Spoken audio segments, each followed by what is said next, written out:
Assalamualaikum warahmatullahi wabarakatuh. Bismillahirrahmanirrahim.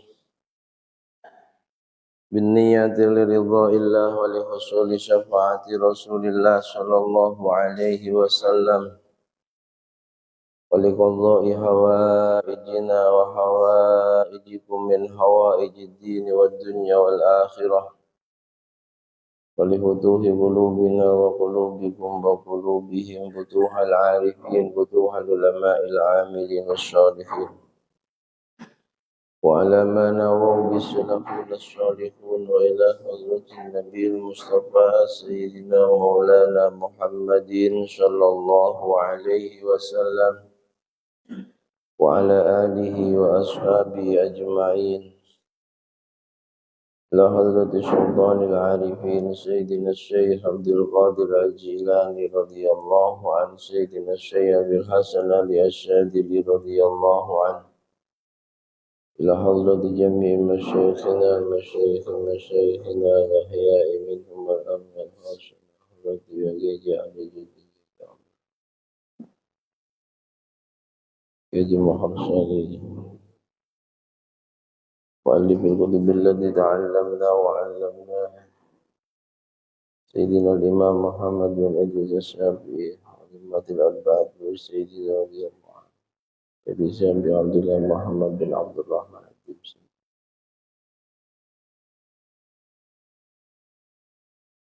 رحمه الله وأجركم الله. الفاتحة. أعوذ بالله من الشيطان الرجيم. بسم الله الرحمن الرحيم.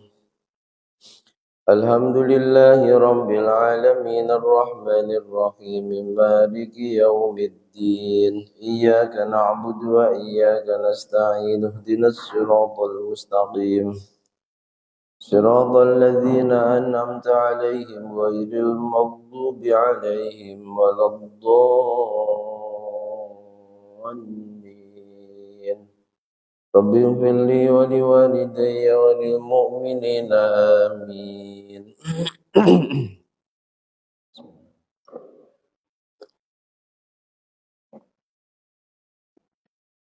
Innal hamdalillah salatu wassalaman ala Rasulillah sayyidina wa maulana Muhammad ibn Abdillah wa ala alihi wa ashabihi wa man nasarahu wa wala.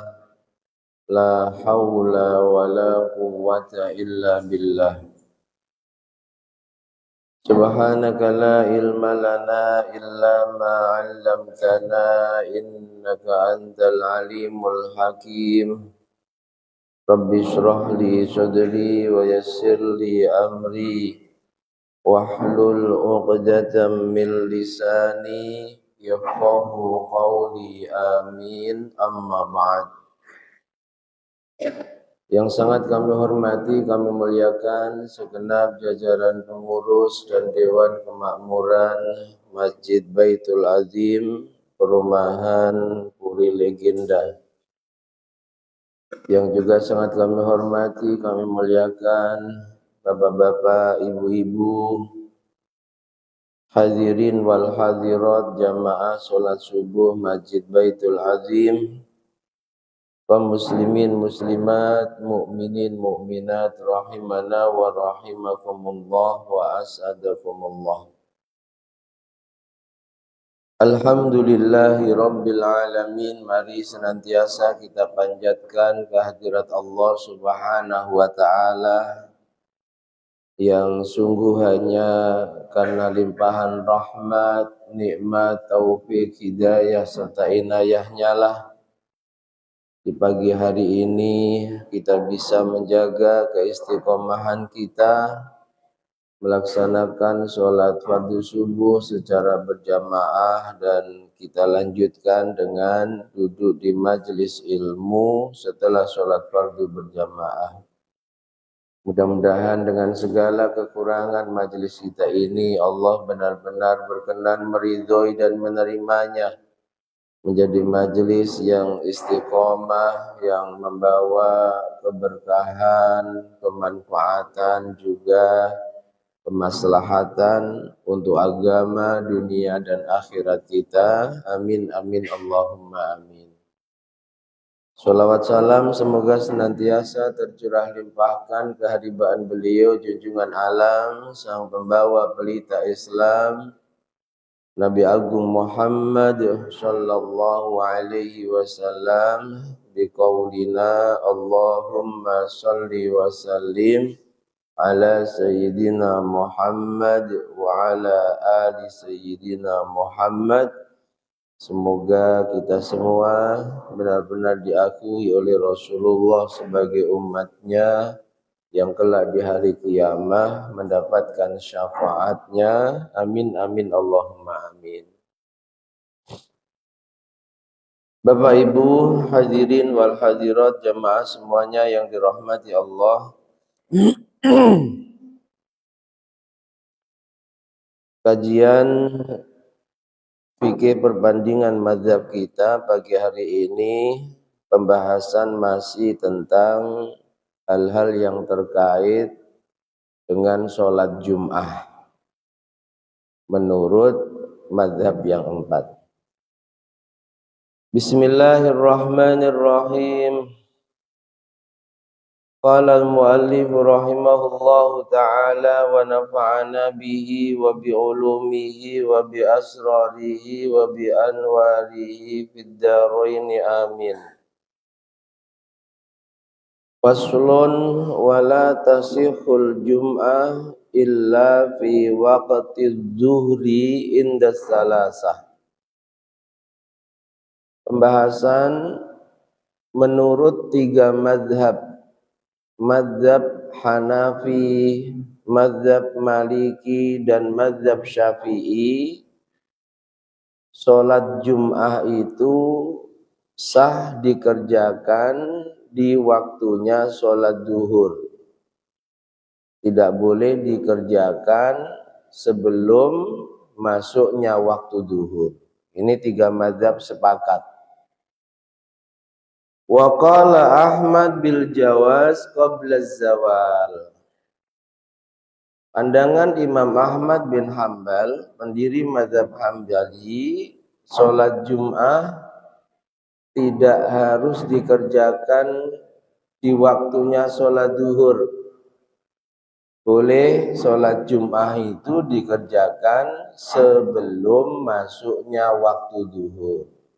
Ini mungkin bisa menjadi solusi ketika zuhurnya akhir, 12:30 katakanlah, sementara karyawan jam 1 harus sudah masuk kantor, lalu di perusahaan itu ada masjid sendiri. Ya, ini solusi. Bisa dikerjakan, tidak nunggu 12:30, tapi dikerjakan sebelum masuknya waktu zuhur. Di Makkah begitu juga di Madinah, yang terkenal dalam fikih mazhabnya adalah mazhab Hambali, itu azan Jum'ah pertamanya jauh sebelum masuk waktu zuhur.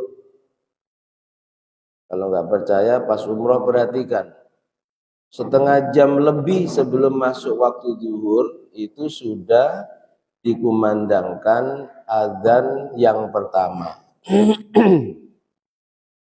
Padahal maklum azan itu disyariatkan sebagai penanda masuknya waktu sholat. Tapi karena mengikuti pandangan mazhab Hambali untuk sholat Jum'ah boleh dikerjakan sebelum masuk waktu zuhur, di sana azan Jum'ahnya yang pertama itu jauh sebelum masuk waktu zuhur. Nah, ini perbedaan pendapat di antara ulama yang itu bisa menjadi rahmat. Di antaranya itu tadi, semisal waktu zuhur sudah mau jam 1, sementara aturan perusahaan ketat jam 1 harus sudah masuk. Ya, solusinya ngikuti pandangan mazhab Hambali yang pelaksanaan sholat Jum'ahnya sebelum masuk waktu zuhur. Dan itu kalau bisa dipraktekkan di masjid khusus, masjid perusahaan, jangan di masjid umum seperti ini. Fitnah nanti. Fitnah. Walau syara'a fil waqti wa maddaha hatta kharajal waqtu atammaha zuhran inda Syafi'i. Wa qala Abu Hanifah tabtulu sholatu bi khurujil waqti wa yabtadi'u dhuhra. Wa qala Malik idza lam tusalli al-jum'ah hatta dakhala waqtul asri shalla fihi al-jum'ah ma lam taghib asy-syamsu. Ini perbedaan pendapat. Ande sholat Jum'ah itu dilaksanakan di waktunya duhur, tapi entah karena imamnya itu sedang seneng-senengnya baca hafalan Qur'annya, saking lamanya sholat Jum'ah sampai sebagian sholat Jum'ahnya itu keluar dari waktu duhur. Contoh asar awal, ya, jam 3 kurang sudah asar. Khutbahnya kepanjangan mungkin, dan dimulainya khutbah pun sudah mendekati asar. Sudah begitu sholat Jum'ahnya pun panjang, sampai akhirnya sebagian sholat Jum'ahnya sudah keluar dari waktu duhur. Mungkin yang satu rakaat masih di waktu duhur, yang satu rakaat ini sudah di waktu asar. Bagaimana ini? Apakah karena sudah keluar dari waktu duhur disempurnakan sholatnya, meskipun niatnya itu sholat Jum'ah diawali dengan khutbah, apakah tetap 2 rakaat atau disempurnakan menjadi 4 rakaat menjadi sholat duhur? Imam Syafi'i dan ulama-ulama yang mengikuti pandangan mazhabnya, kalau ada kasus seperti ini maka sholatnya disempurnakan menjadi 4 rakaat, karena sebagian sholatnya sudah keluar dari waktunya sholat Jum'ah, yakni waktunya sholat duhur. Mazhab Syafi'i, jadi sempurnakan sholatnya ini 4 rakaat menjadi sholat duhur. Wa qala Abu Hanifah, pandangan Imam Abu Hanifah tidak begitu. Kalau ada kasus seperti itu maka sholat Jum'ahnya batal. Tabtulu sholatu bi khurujil waqti wa yabtadi'udz zuhra. Sholat Jum'ah yang dikerjakannya itu batal, lalu mulai sholat duhur qadha karena sudah keluar dari waktunya. Kalau mazhab Syafi'i tidak, lanjutkan, tak perlu dibatalkan lalu ngulangi sholat duhur dari awal, lanjutkan, cuma yang mestinya 2 rakaat karena sholat Jum'ah lanjutkan sampai 4 rakaat menjadi sholat duhur. Wa qala Malik idza lam tusalla al-jum'ah, pandangan mazhab Maliki beda lagi, pokoknya yang penting belum maghrib. Yang penting belum maghrib, sholat Jum'ah tetap dikerjakan, tidak perlu menjadi sholat duhur. Makanya dalam pembahasan waktu sholat, dan ini juga sesekali boleh diamalkan ya, itu ada perbedaan pendapat tentang batasan waktu sholat. Kalau mazhab kita Syafi'i, duhur itu ya terakhir ketika kita menancapkan satu benda, lalu bayang-bayang benda itu 2 kali panjangnya dengan benda tersebut, maka sudah masuk waktu asar. Kalau sekarang sudah mudah, tinggal lihat kalender jadwal sholat Kementerian Agama Kota Batam, ya. Tapi aslinya penghitungan habisnya sholat duhur, kita tancapkan benda 1 meter katakan. Kalau nanti bayang-bayang benda itu kok panjangnya 2 meter, maka itu sudah masuk waktu duhur. Ini mazhab kita Syafi'i. Mazhab yang lain, watam taddu ila ghurubis syamsi. Waktu duhur itu tidak kok hanya sampai ketika bayang-bayang satu benda 2 kali lipat panjangnya dengan panjang benda yang ditancapkan, tapi waktu duhur itu sampai waktu maghrib. Waktu duhur sampai waktu maghrib. Meskipun sudah masuk waktu asar, maka kita tetap boleh melaksanakan sholat duhur di waktu maghrib. Yang penting sholat duhur di waktu asar, yang penting belum sampai waktu maghrib, belum qadhaan, masih tetap sholat di waktunya. Bagaimana pandangan mazhab Maliki dalam masalah sholat Jum'ah juga begitu. Pokoknya yang penting belum masuk waktu maghrib dan memang belum melaksanakan sholat Jum'ah, silakan dirikan sholat Jum'ah meskipun di waktunya sholat asar. Meskipun di waktunya sholat asar.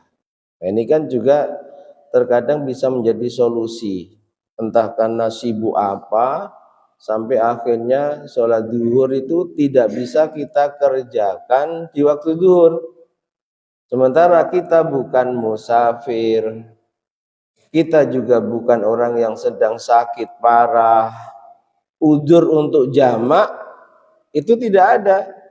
Solusinya, ikuti mazhab Malik yang ternyata waktu sholat duhur tamtaddu ila ghurubis syamsi, panjang, bukan hanya sampai masuknya waktu sholat asar, tapi sampai sholat maghrib. Yang penting belum maghrib itu masih boleh kita mengerjakan sholat duhur. Paham ya?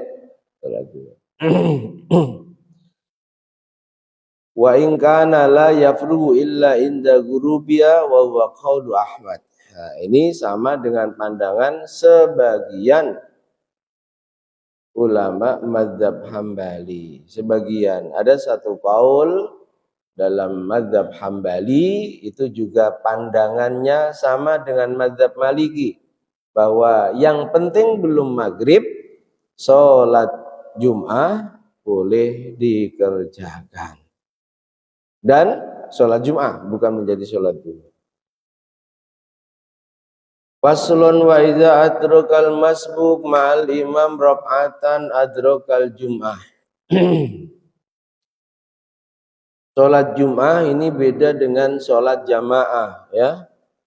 Kalau sholat jamaah di luar sholat Jum'ah, yang penting kita jumpa dengan imam, meskipun hanya jumpanya itu saat imam duduk tahiyat akhir.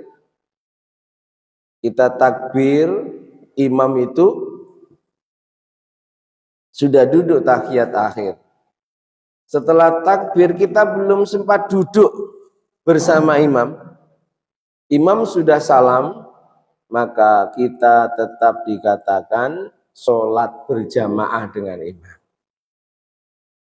Sholat berjamaah dengan, kalau sholat Jum'ah dikatakan jumpa sholat Jum'ah itu minimal harus jumpa 1 rakaat dengan imam. Kalau kita terlambat semisal, ternyata sampai di masjid, imam sholatnya sudah di rakaat yang kedua, dan itu sudah iktidal, berarti kita nggak jumpa nih satu rakaat nih. Maka niat kita tetap sholat Jum'ah makmuman. Setelah imam salam, kita berdiri melanjutkan sholat kita.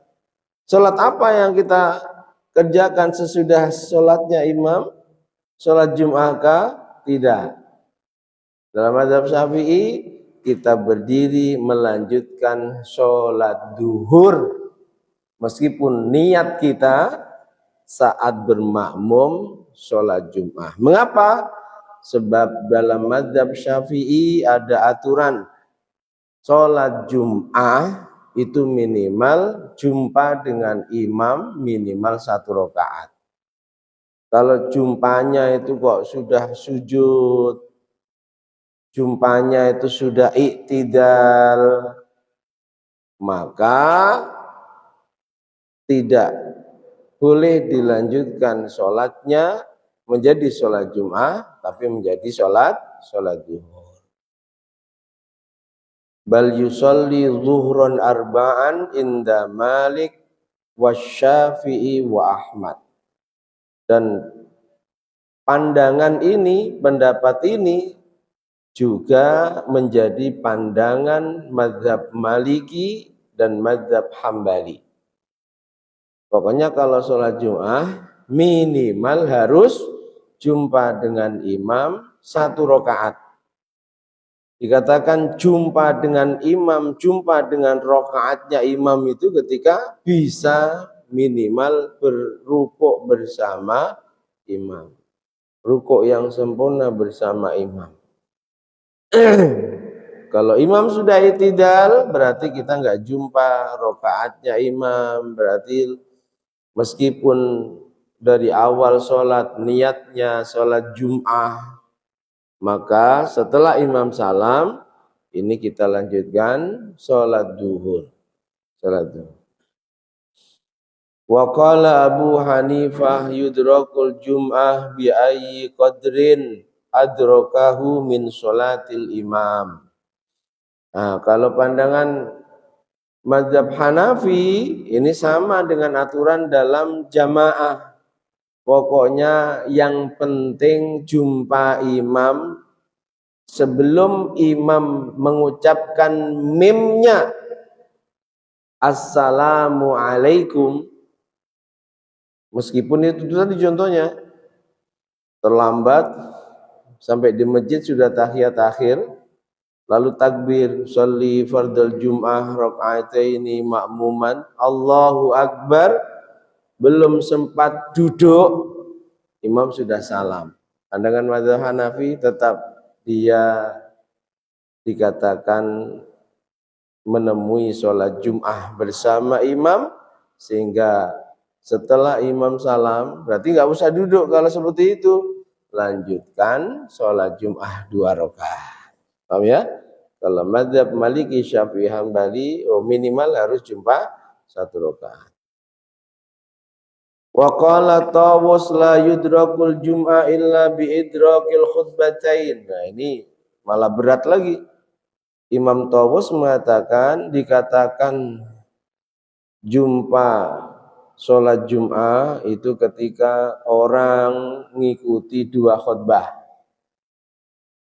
Kalau datangnya telat, imam sudah sholat meskipun masih di rakaat pertama, kata Imam Tawus, maka dia nanti harus melanjutkan sholat duhur, bukan sholat Jum'ah. Sebab apa? Pandangan beliau minimal orang dikatakan menjumpai sholat Jum'ah itu ketika mengikuti 2 khutbah yang dibaca sebelum sholat Jum'ah. Wattafaqu ala annal khutbatain syartun fin iqadil Jum'ah. 4 mazhab sepakat khutbah Jum'ah, 2 khutbah Jum'ah itu menjadi syarat sahnya sholat Jum'ah. Kalau ada sholat Jum'ah kok tidak diawali dengan 2 khutbah, maka sholat Jum'ahnya tidak sah. Wala tasihul Jum'ah hatta yataqaddama khutbatan. Ini sepakat 4 mazhab. Harus ada 2 khutbah. Diawali dengan 2 khutbah. Ini beda dengan sholat id ya. Sholat id, baik Idul Fitri, Idul Adha, sholat istisqa, sholat gerhana, khutbah di sholat-sholat tersebut hukumnya sunnah yang pelaksanaannya sesudah sholat. Jadi andai kita sholat id tanpa ada khutbah tidak berpengaruh pada keabsahan sholatnya. Ya, saya pernah cerita di satu perumahan di Batam. Ya, ini khotibnya sebelum menyampaikan khutbah itu mengumumkan pada jamaah, Bapak Ibu, khutbah sholat id itu hanya sunnah. Jadi kalau Bapak Ibu ada keperluan, tidak ikut mendengarkan khutbah pun nggak apa-apa. Bubar separuh jamaah itu. Salah? Tidak. Tapi yang nggak perlu diumumkan. Terkadang nggak diumumkan saja, banyak khutbah belum selesai pada bubar. Nah itu diumumkan. Jadi kalau khutbah dalam sholat id, baik Idul Adha, Idul Fitri, istisqa, gerhana, ini nggak ada kaitannya dengan sholat. Hanya sunnah.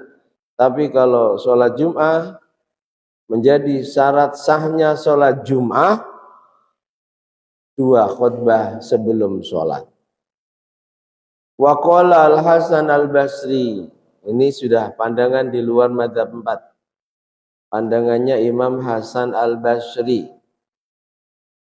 ulama yang hidup di generasi tabi'in. Gurunya ulama generasi sahabat, maksudnya guru beliau, dan beliau menjadi guru ulama-ulama di generasi tabi'in. Dulu sebelum mazhab direduksi sehingga hanya 4 yang boleh diikuti, ini ada belasan mazhab dan diantaranya adalah mazhab beliau Imam Hasan Al-Basri,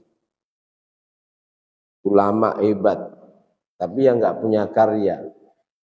Yang tertulis dalam karya para ulama itu hanya fatwa-fatwanya, tapi beliau nggak punya karya. Murid-murid beliau juga nggak punya karya. Beda mazhab Hanafi, Maliki, Syafi'i, Hambali. Imam Abu Hanifah memang tidak punya karya kitab, tapi murid-muridnya kreatif. Sehingga mazhabnya itu terkodifikasi, mudawwan, ada aturan jelasnya. Imam Malik karya kitab, meskipun itu kitab hadis. Imam Syafi'i banyak karyanya. Ini meskipun beliau hanya mendikte, itu adalah kitab induk mazhab Syafi'i. Ar-Risalah, awal ada ilmu usul fikih, itu juga dari Imam Syafi'i. Imam Hasan Al-Basri mengatakan, huma sunnatun wala budda minal ityan bima yusamma khutbah fil adah. Khutbah Jum'ah, kata beliau, tidak menjadi syarat sahnya sholat, tapi hanya sunnahnya sholat. Ini sesekali mungkin kita sedang safar hari Jum'ah atau berangkatnya sebelumnya ya. Aturan safar itu kalau di hari Jum'ah, kalau sudah lewat lewat subuh, kita tetap di perjalanan wajib sholat Jum'ah. Kalau kita keluarnya dari batas desa atau kecamatan kita itu sebelum subuh, baru kita dapat dispensasi boleh tidak sholat Jum'ah. Kita berlima semisal melakukan perjalanan naik gunung di hari Jumat. Nah, ikuti nih Imam Hasan Al-Basri. Sholat Jumat saja nggak perlu khutbah. Karena dengan pandangan beliau, khutbah Jumat hanya sunnah. Nah, ini yang perlu diperhatikan. Khutbah itu ada rukunnya. Dalam mazhab Syafi'i, khutbah Jumat itu beda dengan ceramah. Beda dengan ceramah. Ada rukun yang harus dibaca oleh seorang khatib, dan rukun khutbah ini harus berbahasa Arab. Tak boleh khutbah Jumat dari awal sampai selesai itu langsung seperti ceramah. Itu nggak boleh. 5 rukun khutbah tersebut, yang pertama hamidallah, harus ada memuji Allah dengan kalimat alhamdulillah. Mazhab Syafi'i ini. Perhatikan, pengurus masjid khususnya. Karena kita ini ngikuti mazhab Syafi'i, ketika ada khotib kok meninggalkan rukun khutbah, tanggung jawab pengurus masjid nih, berarti khutbah Jum'ahnya tidak sah. Kalau khutbah Jum'ahnya tidak sah, otomatis sholat Jum'ahnya pun juga tidak sah. Sehingga harus paham. Di beberapa masjid itu rukun khutbah yang 5 untuk mengingatkan khotib ya, itu ditulis di mimbar. Ditulis di mimbar, jangan sampai ditinggalkan. Pertama memuji Allah, alhamdulillah. Harus ada kalimat alhamdulillah dan berbahasa Arab. Yang kedua, wassalatu ala Rasulillah, bersolawat kepada Rasulullah dengan kalimat isim dohir, harus ada nama Nabi disebut. Allahumma sholli ala Sayyidina Muhammad, harus ada. Tak boleh sholawatnya sallallahu alaihi, enggak boleh. Allahumma sholli alaihi, enggak boleh. Harus isim dohir, nama Nabi disebut. Yang ketiga, wal wasiyah bit taqwa, harus ada wasiat takwa. Saya ada beberapa masjid itu muadzinnya selalu sengaja merekam khotib. Ketika dia ragu, kayaknya khotib ini bukan, mohon maaf, orang NU. Dan benar, setelah direkam lalu dikirimkan ke kita, Kiai khutbah seperti ini sah enggak? Ya memang rukun khutbahnya enggak dibaca. Wasiat takwa enggak ada. Sholawat pun terkadang sholawatnya tanpa menyebut nama Nabi, tapi hanya isim domirnya saja, kata gantinya saja. Jawaban saya, dalam pandangan mazhab Syafi'i, khutbah seperti ini tidak sah. Sehingga akhirnya dia sholat duhur, muadzin itu belum berani ngumumkan, sudah disampaikan ke DKM dan pengurus, tapi ada sebagian DKM yang menyepelekan masalah itu. Padahal sekali lagi khutbah Jum'ah itu ada rukun, jumlahnya 5 yang harus dibaca saat khutbah dan berbahasa Arab. Isi ceramah itu enggak wajib. Hanya kalau di pondok kami ya, selama kami di Lirboyo, bahkan sampai sekarang, pelaksanaan sholat Jumat plus 2 khutbahnya itu maksimal 10 menit. Ya karena khutbahnya berbahasa Arab, rukun yang 5 itu saja yang dibaca, paling nanti membaca 1 ayat, 1 hadis, sudah selesai. Sholat Jumatnya pun juga ayatnya enggak panjang-panjang, 10 menit sudah selesai. Satu apa? Hamdalah. 2, sholawat pada Nabi dengan menyebut nama Nabi. Tak boleh sallallahu alaihi, Allahumma sholli wa sallim alaihi, enggak boleh. Harus ada nama Nabi. Yang ketiga, di kedua khutbah, wasiat takwa. Wasiat takwa harus bahasa Arab. Usikum wa nafsi bitaqwallah. Silakan dengan berbahas dengan redaksi kalimat seperti apa silakan. Yang intinya berwasiat pada jamaah takwalah kalian. Usikum wa nafsi bitaqwallah. Faqad fazal muttaqun atau fattaqullah bifi'lil ma'murati wat ta'at. Silakan. Harus ada wasiat takwa di kedua khutbah. Yang ketiga, wa qiraatu ayat, harus ada minimal satu ayat yang dibaca. Jangan khutbah seperti ceramah dari awal sampai akhir gak ada satu ayat pun yang dibaca. Makolah-makolah ulama saja atau hadis satu ayat gak ada, gak sah dalam pandangan mazhab Syafi'i.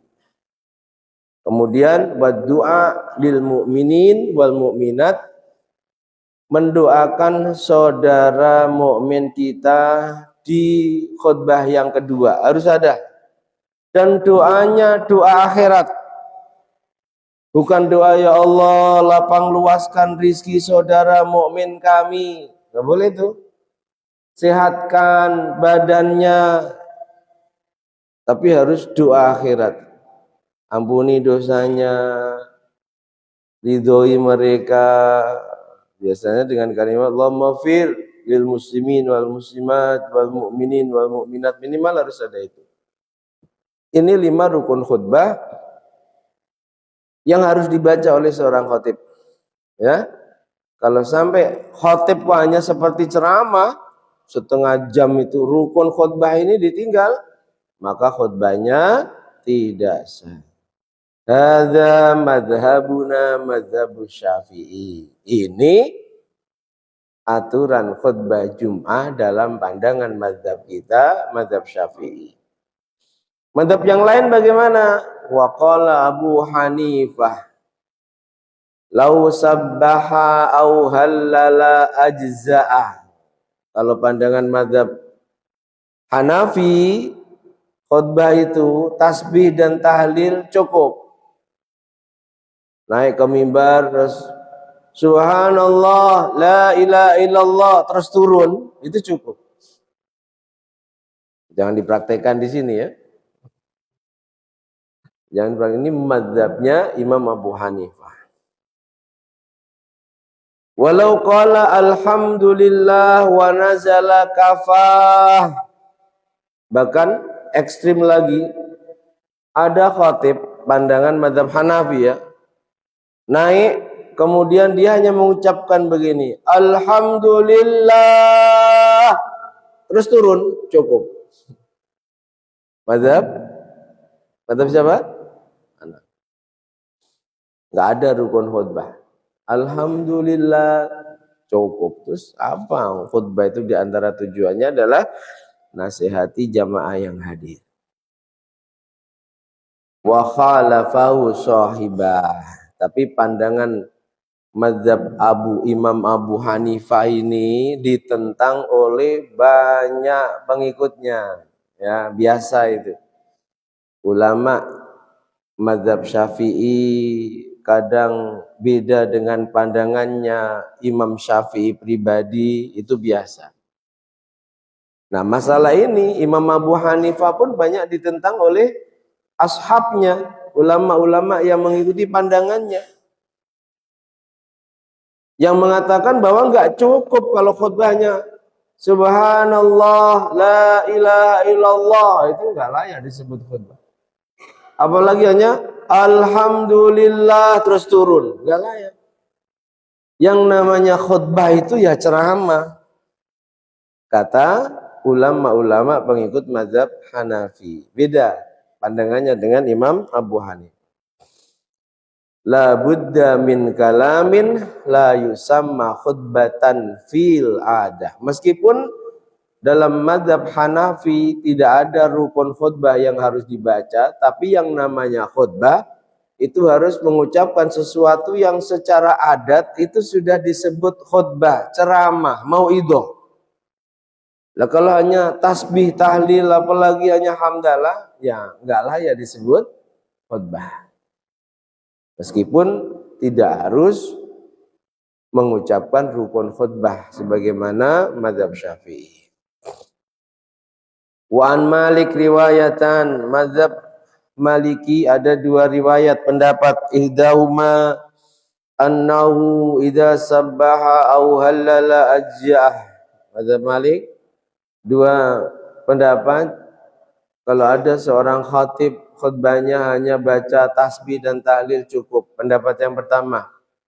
Wasaniyah annahu la yujzi'uhu illa ma yusamma khutbah fil 'urf min kalami mu'allafin lahu bal.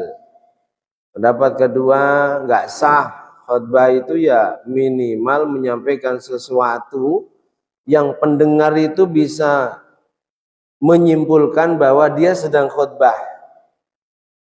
Minimal menyampaikan satu nasihat, mengingatkan, menakut-nakuti, ya minimal itu. Kalau hanya tasbih dan tahlil saja, ini tidak bisa disebut khutbah.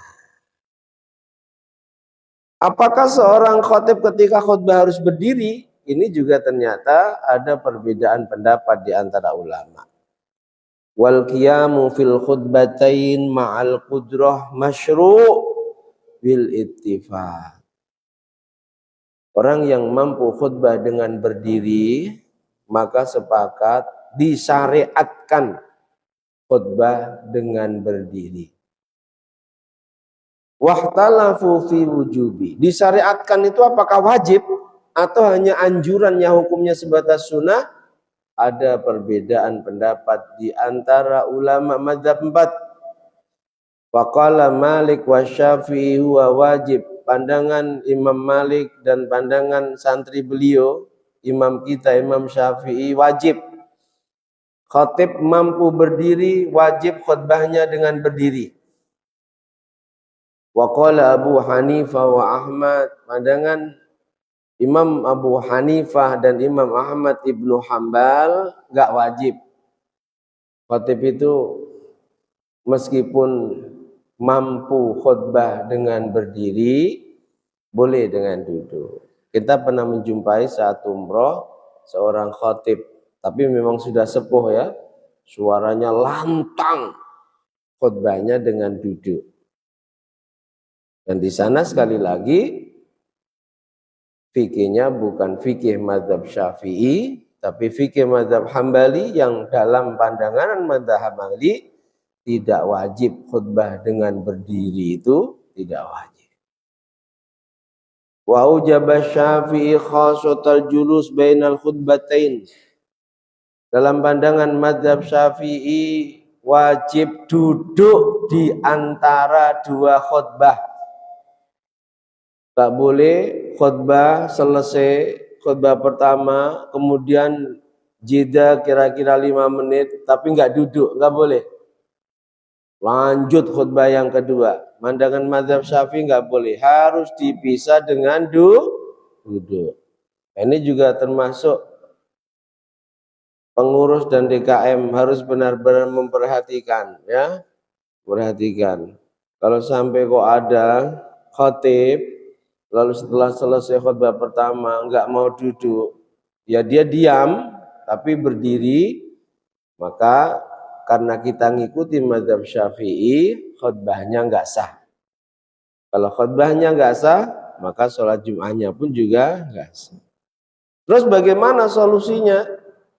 Apakah diulang khutbahnya atau ganti dengan sholat duhur? Silahkan memilih di antara dua tersebut. Diulang khutbahnya saja, yang dibaca hanya rukun, nggak perlu ada ceramah. Nah, itu yang terbaik. Biar kita tetap melaksanakan sholat Jum'ah. Tapi ini kan awal di Batam kita ya, di Bengkong itu ada 2-3 masjid yang pengurusnya itu memang ketat. Jadi kalau disimak kok ternyata khutbahnya, sampai kawan kita ya, saya masih ingat itu, sampai setelah itu sudah nggak mau khutbah di sana lagi. Sebab pengurusnya yang juga seorang sesepuh di MUI waktu itu, sudah almarhum, itu langsung berdiri ngumumkan. Tadi saat sholat, saat khutbah khotib meninggalkan rukun, kita sholat duhur. Di sini insya Allah nggak ada ya. Dan di sini insya Allah yang didatangkan adalah benar-benar khotib yang paham tentang rukun khutbah. Jadi dalam pandangan mazhab Syafi'i harus ada duduk di antara dua khutbah. Wa ujaba Syafi'i khassatal julus bainal khutbatain. Lalu apakah seorang khotib ketika menyampaikan khutbahnya harus dalam keadaan suci? Ini juga ada khilaf. Wa yushtaratu tuhara fil khutbatain 'ala rajih min mazhab Syafi'i. Dalam pandangan mazhab Syafi'i sendiri ada dua qaul. Qaul yang rajih, yang unggul, wajib bagi seorang khatib Jum'ah keadaannya suci dari hadas. Qaul pendapat yang kedua tidak wajib, hanya sunnah saja. Pandangan yang unggul mengatakan wajib karena dua khutbah ini sebagai ganti dari dua rakaat. Yang awalnya itu kewajibannya sholat duhur 4 rakaat, lalu ada perintah di hari Jum'ah, sholat Jum'ah menjadi 2 rakaat, 2 khutbah itulah sebagai pengganti dari 2 rakaatnya. Sehingga karena sebagai pengganti dari sholat 2 rakaat, maka wajib dalam keadaan suci. Mazhab kita ini, mazhab kita. Wa qala Abu Hanifah wa Ahmad wa Malik la yushtaratu wa huwa qaulun lisyafi'i. Pandangan 3 mazhab yang lain, Hanafi, Maliki, Syafi'i, suci bagi seorang khatib itu tidak kewajiban, tapi hanya sunnah saja. Andai dia menyampaikan khutbah dalam keadaan berhadas, maka khutbahnya tetap sah.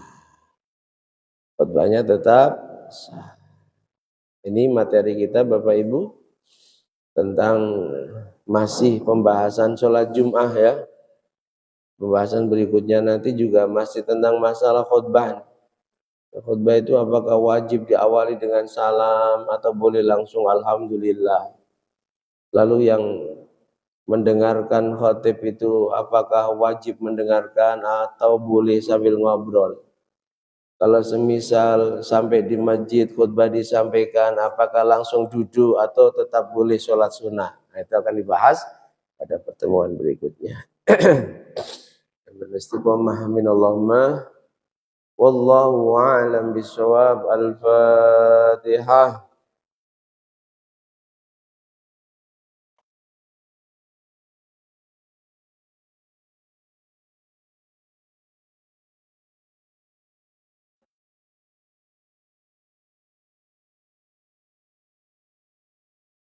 Ada pertanyaan?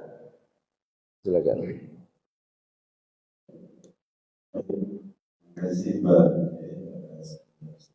Assalamualaikum warahmatullahi wabarakatuh.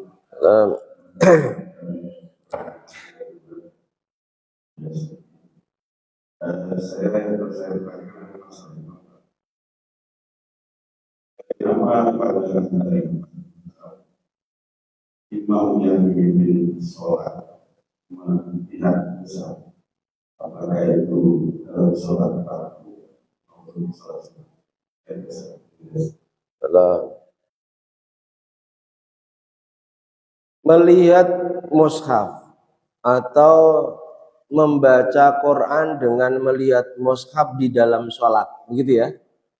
Baik itu seorang imam atau saat sholat sendiri atau menjadi makmum untuk nyimak bacaan imam. Kalau kita lihat live sholat raweh di Masjidil Haram, Masjid Nabawi, itu banyak makmum yang ketika imam baca Al-Quran, dia ambil mushaf lalu nyimak. Bagaimana hukumnya? Ada perbedaan pendapat di antara ulama. Ada yang menghukumi boleh. Kalau dalam pandangan mazhab kita, itu secara mazhab hukumnya malah dimakruhkan. Secara mazhab ya, tapi sebagian ulama dari mazhab Syafi'i pun membolehkan. Membolehkan. Jadi tidak ada yang sampai melarang, tidak ada. Boleh-boleh saja. Bahkan dalam pandangan mazhab yang membolehkan itu beralasan kalau baca Qur'annya sambil melihat mushaf meskipun dalam sholat itu dapat 2 pahala.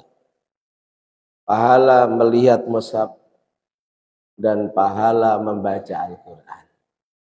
Tapi kalau mazhab kita nggak dianjurkan, nggak dianjurkan. Kalau di luar sholat silakan, ya, nggak dianjurkan. Sama dengan melihat Ka'bah, ya. Kalau kita dalam sholat tetap pandangan mata kita sholat di depan Ka'bah nih dalam mazhab Syafi'i, tetap kesunahannya menghadap ke tempat sujud. Meskipun sholat kita di depan Ka'bah. Cukup yang menghadap dada kita.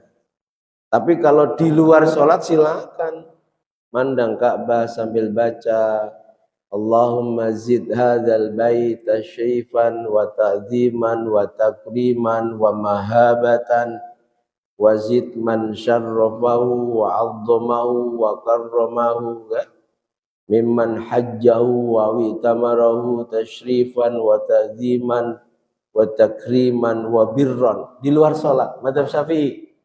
Mazhab yang lain kalau di depan Ka'bah sholat menghadap ke Ka'bah, gitu ya. Jadi nggak masalah.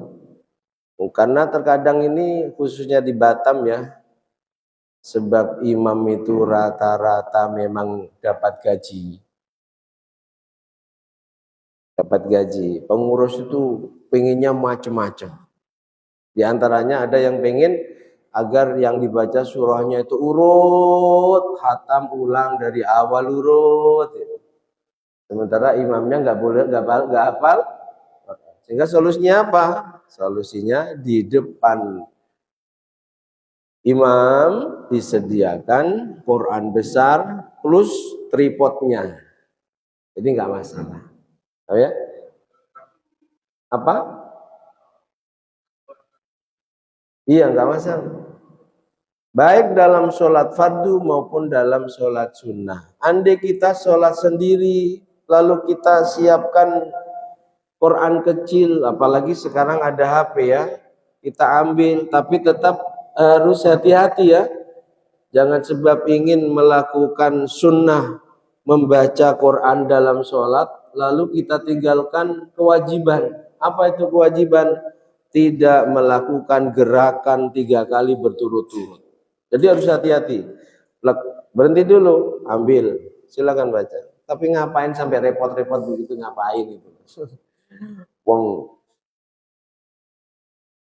sunnah membaca ayat itu kan tidak harus yang panjang. Mana yang kita hafal? Masih ingat cerita ya, seorang sahabat didelegasikan Rasulullah menjadi imam sholat ketika kaum muslimin perang dengan kaum kafirin. Fulan, kamu ikut tugasmu ngimami. Selama pasukan ini sholat, kamu yang ngimami. Nah, itu setiap ngimami yang dibaca kulhu. Yang dibaca apa? Kulhu. Adanya sahabat ini diutus oleh Nabi, berarti Nabi tahu bahwa dia bagus bacaan Qur'annya, dia banyak hafalannya, tapi dalam praktek ngimaminya langganan kulhu, tidak yang lain. Selesai perang, sahabat-sahabat yang ikut perang langsung menghadap Rasulullah, komplain.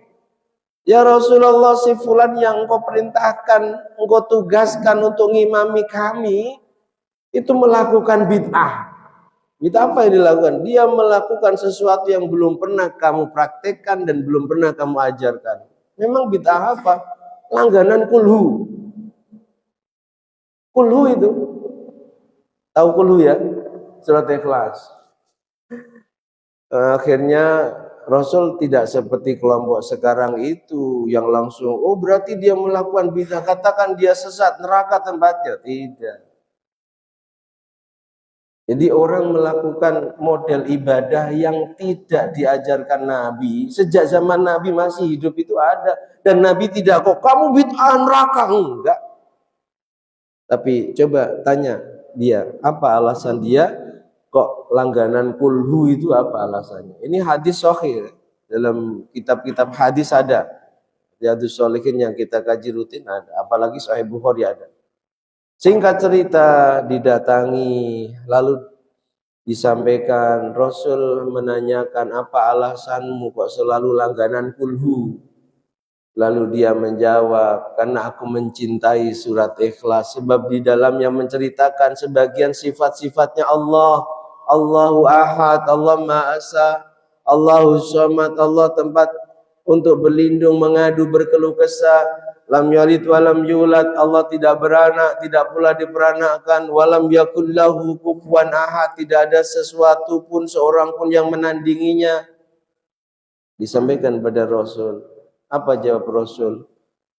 Baru saja Jibril datang memberi kabar, Muhammad, sampaikan pada sahabatmu yang langganan kulhu itu, sampaikan bahwa karena begitu cintanya dia pada kulhu, sebab di dalamnya menceritakan tentang sebagian sifatnya Allah, sampaikan sungguh Allah sangat mencintainya. Jangan remehkan kulhu. Makanya kalau di kampung kami, meskipun yang imami itu hafal Quran, khususnya sholat maghrib, ya kuliah kulhu. Tahu tidak? Enggak tahu di kampung yang lain. Di kampung kami itu padahal imamnya hafal Quran, makmumnya banyak yang hafal Quran, kuliah kulhu itu langganan. Kalau di sini kan hafal Quran tidak, bacaannya pun masih lumayan jauh dari standar tajwid, tapi suka milih ayat-ayat panjang. Lupa di tengah ayat, makmumnya bingung, mau mengingatkan juga enggak hafal.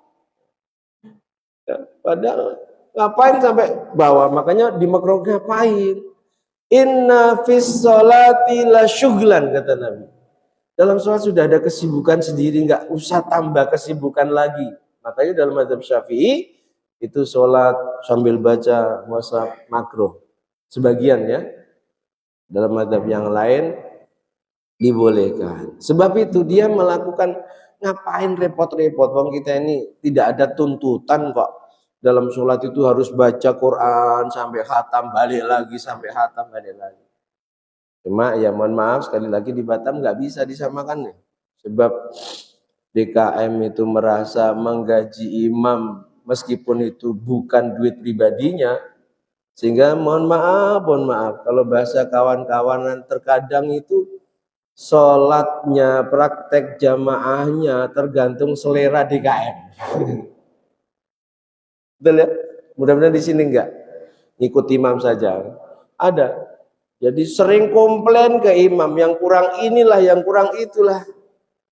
Padahal mereka mengangkat si fulan jadi imam itu kan sebelumnya sudah tahu bahwa kita angkat jadi imam karena dia yang lebih alim masalah jamaah dibanding kita. Tapi karena merasa menggaji, akhirnya banyak yang praktek sholatnya itu tergantung selera DKM. Gitu ya. Jadi itu memang hal yang diperdebatkan di antara ulama. Kalau ulama mazhab Syafi'i sebagian enggak menganjurkan, sebab tidak ada tuntutan kok. Kamu cukup kulhu itu saja luar biasa. Dikuatkan dengan riwayat sahih tadi ya. Jangan sepelekan kulhu. Makanya sekali lagi di kampung kami imamnya pada hafal Quran tuh. Khususnya maghrib yang dibaca kuliah kulhu. Kalau di Kamis malam Jumat itu memang riwayatnya sahih ya, bahwa sangat disunnahkan yang dibaca surah setelah Fatihah di maghribnya malam Jumat itu kuliah kulhu. Kalau sholat maghrib jangan panjang-panjang Pak Imam. Sebab waktu sholat maghrib sangat pendek dan dianjurkan baca surah pendek. Jangan maghrib yang dibaca Al-A'la dan Al-Ghoshiyah, jangan ya. Itu untuk subuh saja. Saya kira cukup ya. Al-Fatihah.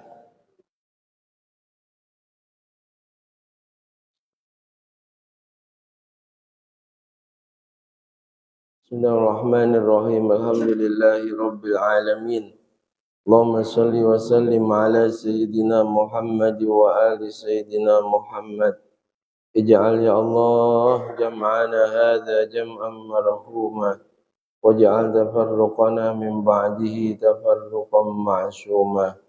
Allahumma anfa'na ma 'allamtana wa 'allimna ma yanfa'una wa zidna ilman nafi'a wa 'amalan shalihan. Allahumma arinal haqqa haqqan warzuqna ittiba'ah wa arinal batila batila warzuqna ijtinabah. Allahumma ja'alna min ahlil istiqamah. Allahumma ja'alna min ahlil istiqamah warzuqna husnal khatimah. Wasi' alaina rizqana ya Allah wa atib alaina khalqa wa sallallahu ala sayyidina Muhammad wa alihi wa sahbihi wa sallam. Walhamdulillahi rabbil alamin. Bismillahirrahmanirrahim. Wal 'ashri innal insana lafi khusrin illa alladzina amanu wa 'amilus solihati wa tawassaw bil haqqi wa tawassaw bis sabr. Subhanakallahumma bihamdika asyhadu an la ilaha illa anta astaghfiruka wa atubu ilaik. Subhanallahi wa bihamdihi adada khalqi wa ridha nafsi wa zinata arshi wa midada kalimatihi. Subhanallahi wa bihamdihi adada khalqi wa ridha nafsi wa zinata arshi wa midada kalimatihi. Subhanallahi wa bihamdihi adada khalqi wa ridha nafsi wa zinata arshi wa midada kalimatihi. Subhanallah walhamdulillah wa la ilaha illallah wallahu akbar wa la hawla wa la quwwata illa billahil aliyyil azim.